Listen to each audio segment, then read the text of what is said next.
Well, good evening, YouTube, and welcome to another episode of the Albino Rhino Beer Review. Today you have the Rhino, and we're drinking a beer that was sent to me by Dan from boozereviews.ca. I get to try this. This is a rebrew of a beer. It was a limited edition beer from Blindman Brewing in Alberta that was rebrewed. Now, I've tried Blindman Brewing's Kettle Sour No. 2 and Kettle Sour No. 3. One of them was sent to me by Dan, and one of them was sent to me by Jordan from Reviewing Under Influence. And I thank them both for that. But this one is Kettle Sour No. 1, which is Galaxy and Mosaic from Blindman Brewing. I'm offended by that name because I'm a blind... No, I don't even give a shit. What's it say here? Something of Central...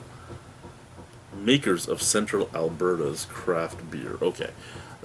Pardon me, I actually am, for those of you that are new to the channel, legally blind, so I do put things up close to my head, which does get me this a lot. Look at that fat albino, he can't... Yeah, I'm fat and I'm albino and I'm blind. Wow, thank you for telling me something I didn't know. Let's look at this here, shall we? What's this say? I can't read that. 7 IBU and SRM of 3, so this should be really, really clear. Well, not clear, but golden. Unfiltered, unpasteurized, no preservatives, 4.5 ABV. Original gravity of 1.046, final gravity of 1.012. Soured in the kettle with lactobacillus and fermented with brewer's yeast. This CBA honored re-release brings back a hard to find Aussie hop. Enjoy. Ooh, there's brewer's yeast in this. That must mean there's going to be a lot of head.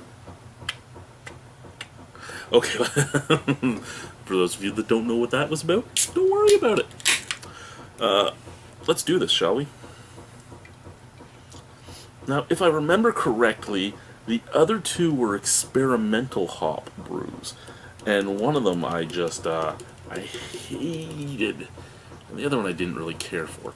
Lactobacillus, every once in a while, that strain will make me think of Perm Chemical, the taste of Perm Chemical, because my mother used to have a hair studio in the basement, and I lived in the basement. My room was in the basement because we lived in a three-bedroom house, and there was 5 of us living there. So my room was in the basement, and I would wake up with this disgusting taste in my mouth, and it was the Perm Chemical just whenever she'd do little old lady's hair. And lacto sometimes gives off that sensation to me. Now, see, I don't know, like, I know where on the scale a color should hit because of the SRM, but that just looks a little darker than SRM 3 to me. But then, I mean, it is hazy and unclear, so I mean that could be why it looks so much darker to me than it says. The head that was there was bright white. Visually, it's not a bad looking beer, but that's mostly because I really like the hazy beer's scent.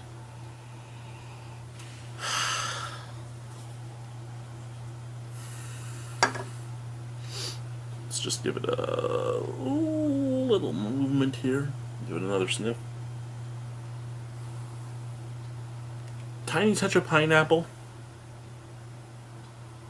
Tiny touch of pineapple, a tiny touch of tartness. Tartness, pineapple, and almost like and I know it's not in here, but this is the smell I'm getting.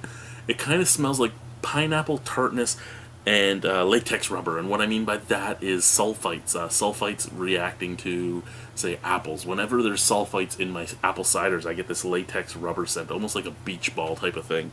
And I kind of get a little bit of that out of the glass. Out of the can,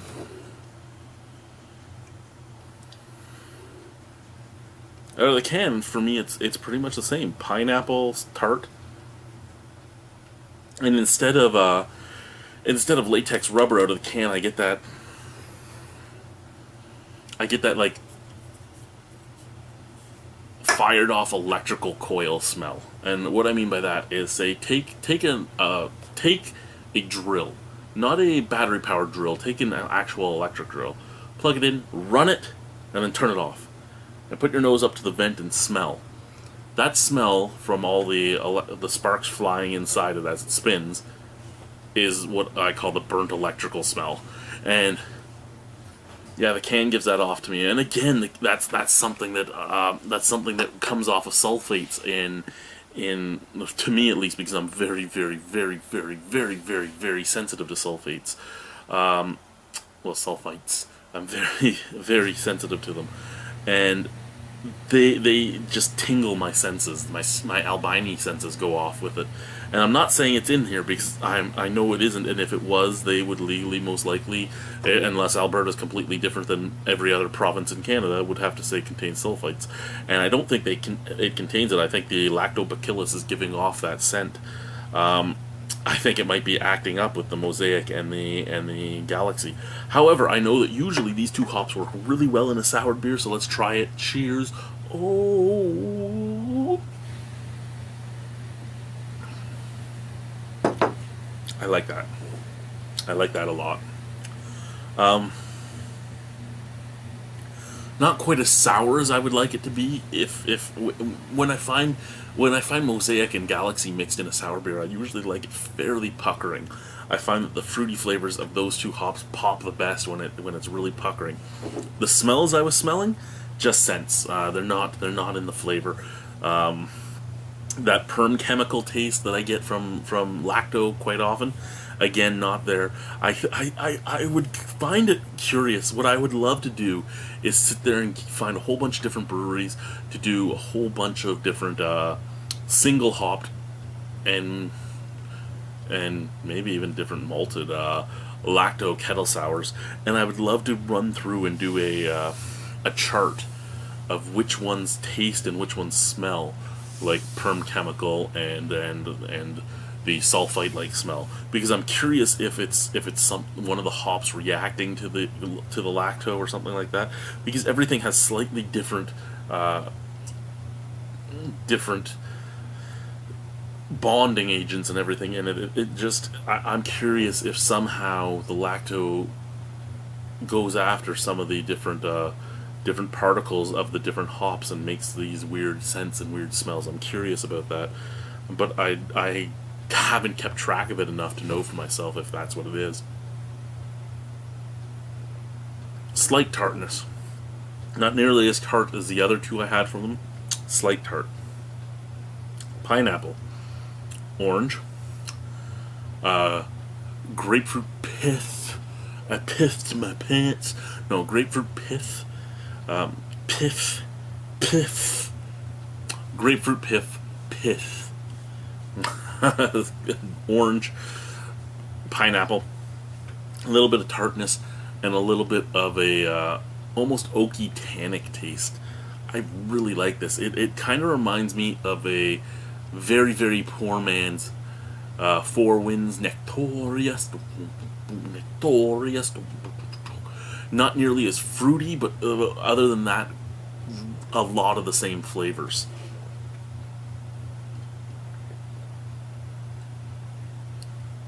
Very easy drinking, very light-bodied. Carbonation, I'd say the carbonation's medium to high. It's very small bubbles, but it is very effervescent.